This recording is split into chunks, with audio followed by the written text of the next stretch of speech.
Hello everyone! Today I'd like to discuss Guild Wars 2 Living Story.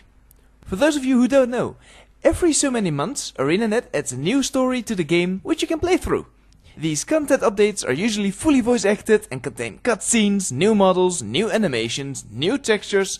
All in all, they're very high quality updates. However, they're only temporary. If you're done with the game for now, or simply don't have time to log in, they'll pass you by completely.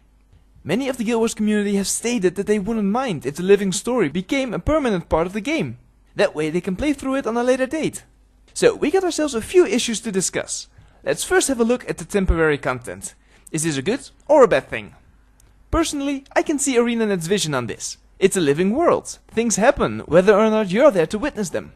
Which is a very interesting concept, and big props to ArenaNet for taking such a bold stance to defend it. However, there must be a way how everyone can enjoy this on their own time. I've often discussed this already, but it might be good to bring it up again. Why not have an NPC, let's say a barkeep or a town crier, who you can walk up to and pick up a quest? Now, I know what you'll be saying. This isn't World of Warcraft, I don't want to quest in Guild Wars 2. And fair enough. But I'm not talking about quests in the traditional way. Instead, I'd like you to walk up to a bartender who then offers you a list of optional story missions. Say you're level 5. Great! You've unlocked the Sky Pirate story mission. The bartender gives you a quick overview of what the situation is and who to report to. And off you go to report to Inspector Alan Gill. Now there is a small problem with this. The Sky Pirates were tightly linked to the Dragon Bash Festival, an event that only happens once a year. The Flame and Frost campaign, however, should be a lot easier to implement, seeing as it wasn't tied to any sort of festival. Either way, having a place where you can pick up story missions seems like a good addition to the game. ArenaNet will be able to recycle content for new players, and the player base can follow all of the events no matter when they have time to log in. Plus, optional side missions like these can help you boost up your level a bit in between the personal story missions. But if these missions are being used to level, then why would anyone go out into the world to do world events? Well, that's an interesting point, but we can use the same system as above for this. How about instead of just the living story missions, a bartender can also relay you with the stories going on in certain zones? Let's bring back the level 5 player from earlier. He has now maybe done the first personal story mission, and maybe 1 or 2 hearts. He walks into a tavern and he talks to the bartender, who informs the player about what's going on in, let's say, Queensdale. How Farmer Dia is having trouble with bandits and giant worms, and how the Seraph could use your assistance with Shaymar Garrison, and how Foreman Flanum is struggling with earth elementals and harpies.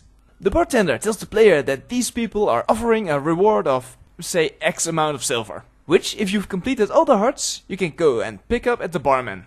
Alright, so you'll say you'll help, you'll pack your bags, fill them with centaur slaying potions and food, and set out for Queensdale.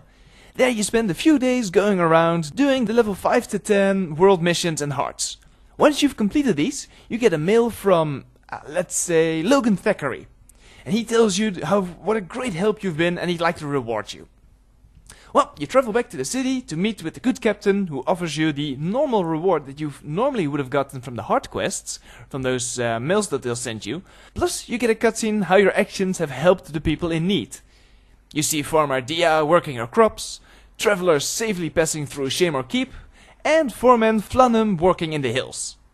Doing this offers the player a few things. First, it gives them a clear goal where to go and who to help. Second, instead of getting a generic thank you mail for every heart you do, you instead get a large sum of coins when you go and claim your rewards for doing all these different parts of the map.